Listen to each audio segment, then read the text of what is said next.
আসসালামু আলাইকুম সম্মানিত ভাইরা। আজকে আপনাদেরকে আমার শশা প্রজেক্টের আপডেট দেখাতে আসছি। তো দেখেন আমার শশা প্রজেক্টের অবস্থা। তো আজকে আমার শশা গাছের বয়স হলো 36 দিন হচ্ছে বয়স। তো 36 দিন বয়সে মোটামুটি হলো ফল হারভেস্ট করার মতো ফল হয়ে গেছে। আগামীকাল থেকে ফল হারভেস্ট করব। তো এটা আমি যে জাতের শশা বীজ রোপণ করেছিলাম এটা হলো ম্যাজিক, এটা হলো নন্দী কৃষি ম্যাজিক। তো দেখেন কি পরিমাণে জালি সেট আপ হয়েছে, প্রত্যেকটা গাঁটে গাঁটে কিন্তু হলো জালি সেট আপ হয়েছে। তো দেখেন কি পরিমাণে জালি সেট আপ হয়েছে, প্রত্যেকটা গাঁটে কিন্তু জালি সেট আপ হয়েছে।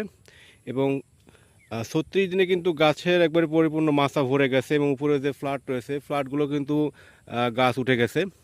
তো সময়ত ভাইরা, আপনারা যারা ভিডিওটি দেখছেন, যারা আমার চ্যানেলটি সাবস্ক্রাইব করেন না, অবশ্যই চ্যানেলটি সাবস্ক্রাইব করে দেবেন। পরবর্তীতে বিভিন্ন ধরনের আপডেট আমার এই শশা প্রজেক্টে আপনাদের মাঝে শেয়ার করব। তো সেই সুযোগগুলো আপনারা করে দেবেন। ধন্যবাদ সবাইকে।